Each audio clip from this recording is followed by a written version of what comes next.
James Brown died on Christmas Day of 2006 at the age of 73 years old from pneumonia. James was known all over the world for his many iconic songs, including I Feel Good in a Man's World, and was known all over the world for his flashy performance style, his dynamic stage presence, and his enormous generosity to his community. He's one of the celebrities I would have loved to have gone and visited his grave, but as of now, there is no permanent place for his fans to come and see him and come and visit him. I'm going to tell you that crazy story about the mystery behind his death and all of the craziness after his death. Daze with Jordan the Lion and you all. It begins right now.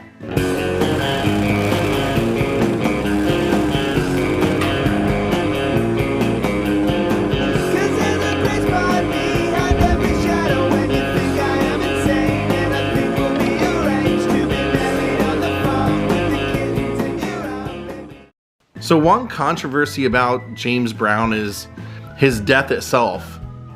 The officials at Atlanta's Emory University Hospital Midtown listed his cause of death as a congestive heart failure related to pneumonia, but a decade later, the physician who signed his death certificate, Marvin Crawford, came forward to express his doubts in his own pronouncement. He said, "Mr. Brown changed too fast." He said he didn't believe James died of natural causes, noting that he recommended an autopsy, but Brown's daughter Yama declined. He was a patient I would never have predicted would have coded, but he died that night, and I did raise that question, what went wrong in that room? He remembered Brown being admitted to the hospital on December 23rd with symptoms of early congestive heart failure and signs of a mild heart attack. He said Brown's urine was tested positive for cocaine, and after giving him oxygen, IV diuretics, and ACE inhibitors, Crawford said that the funk singer improved fast and probably could have walked out of the hospital if he wanted to. The physician said when he left the hospital on December 24th to spend Christmas Eve with his family, everything seemed fine. But late that night, he received a phone call from the hospital that Brown's heart had stopped. By the time he returned to work, James Brown was dead. Now, a nurse said Brown had been visited by a male stranger, and after that visit, his vital signs rapidly declined. The same nurse pointed out apparent drug residue present in Brown's endotracheal tube and drew a vial of Brown's blood from an IV and gave it to Dr. White to have tested. After Dr. White spoke with Dr. Crawford, the latter came to believe that Brown had willingly taken illegal drugs at the hospital and died of an accidental overdose. At the insistence of James Brown's accountant, David Cannon, however, they kept that information private. That he contacted retired homicide detective Vincent Velasquez, who said Atlanta police declined to investigate, quoting, "It's not murder if someone gave somebody cocaine." So here's something that's very interesting. The circumstances of James Brown's death were eerily similar to that of his ex-wife Adrienne, who died 10 years before, who had accused James Brown of domestic abuse and reportedly contacted her divorce attorney, Robert Hart, saying she feared for her life days before her death. Officially, the Brown family said Adrienne died of complications following a cosmetic surgical procedure, but a retired police detective who had investigated her death later found a notebook from an informant alleging that a doctor confessed to murdering James Brown's ex via a drug overdose, made to look like an accident. CNN questioned the accused doctor, but the doctor denied the allegations to CNN and no charges were ever filed. So some began demanding that they investigate James Brown's suspected homicide, but one of the major hiccups was, apparently, his final resting place isn't totally certain.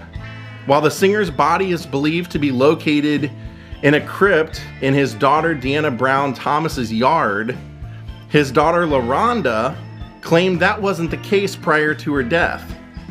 When asked by CNN about the location of her father's body, and the allegations that the crypt was empty, Deanna refused to comment.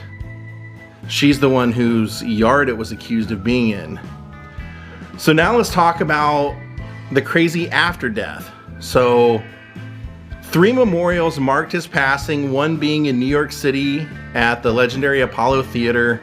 He was in a beautiful gold casket and they took him down in like a carriage down the street. He had one at a private church event for family and close friends, and a massive gathering at an auditorium in his hometown of Augusta, Georgia. More than a dozen lawsuits have been filed over the years by people trying to lay claim to James Brown's assets, which courts have estimated to be anywhere between $10 million and $100 million. The family wanted to originally turn his home into a shrine like Graceland for Elvis, but the idea has never really gotten anywhere.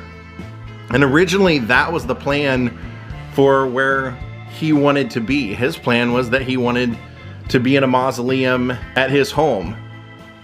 Now the fight over Brown's estate spilled into what to do with his body.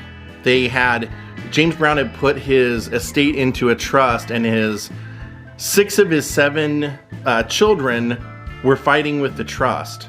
So the family members fought over the remains for 2 months, leaving Brown's body still inside a gold casket, sitting in a gold storage in a funeral home. So yeah, they had those 3 ceremonies, and then for a time it was said that his casket was placed in his home, and then it was moved over to cold storage at a funeral home. His body was originally in the home in the sealed casket until a decision could be reached between the trustees group and his 6 children, who were the heirs listed in his will. Now, Brown apparently also had a 5-year-old son with one of his backup performers, Tommy Ray Heine, who was left out of the will. Images surfaced of Tommy Ray Heine, the former partner who claimed to be Brown's wife, being locked out of the 60-acre estate, with photographers capturing her sobbing and shaking on the iron gates, begging to be let in. Eventually, the South Carolina Supreme Court ruled that Heine had not been legally married to Brown, and therefore she did not have a right to his multi-million-dollar estate. Now, his estate and property had been handled by a group of trustees, and the singer's 6 adult children sued the trustees, but they ended up losing. So his children decided to use their own money to put his body in a crypt instead of waiting for the disputes to be settled over his estate. So in 2007, it was announced that they were building a public mausoleum and that the location would be announced once it was completed. Now, we believe that that was going to be on James Brown's estate grounds, but it's never been open to the public, so we don't know. James Brown's 6 adult children, Deanna, Yama, Venetia, Daryl, Larry, and Terry, who were named as his sole heirs in his will, decided to not let their legal disputes stop their father from being buried, and so they went ahead and paid for that.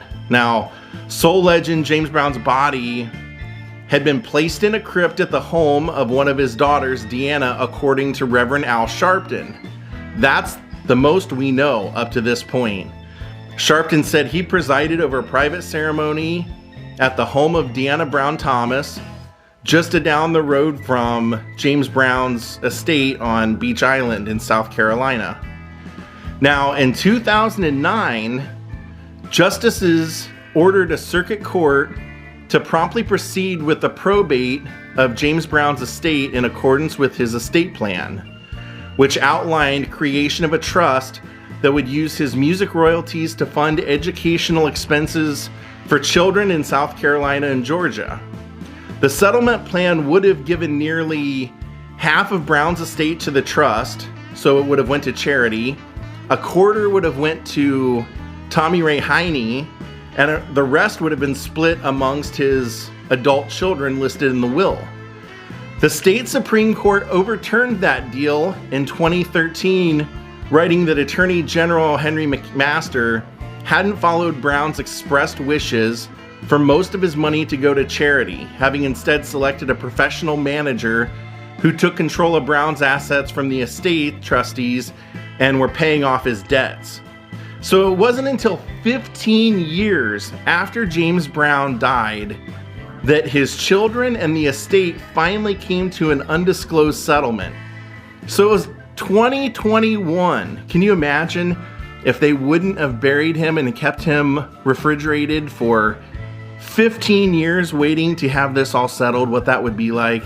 It's never been mentioned that anywhere I could find that his body was moved from his daughter's estate right down the road from his. But as we found out earlier, one of James's other daughters claimed that he wasn't even buried there and that that's empty. So yeah, pretty crazy story for James Brown. Who would have thought that someone, dies of pneumonia? There could be so much controversy as to how he actually died and then all the years since his death. Now, I went and visited his hometown of Augusta, Georgia, and I took the tour that his family offers, and they take you everywhere. Everything that James had a history in Augusta with, they show you. And even on that tour, they told me that the family's plan has always been to open James's home up for visitors just like Graceland, and it just, for some reason, it's never happened. Now you can find videos online. They do occasionally let some high profile people go in there and make YouTube videos for like Rolling Stone magazine and things like that, so you can see that James Brown always kept a Christmas tree up, and it's still up to this day and everything. But as far as tours and being able to go visit his grave on those estate grounds, which was in his will, James Brown's will stated his wish is to be buried in a mausoleum on his 60-acre South Carolina estate. So hopefully they have honored his wishes and moved him. But as of now, the family hasn't commented on anything as to where he is. So rest in peace, James Brown. What a wild afterlife.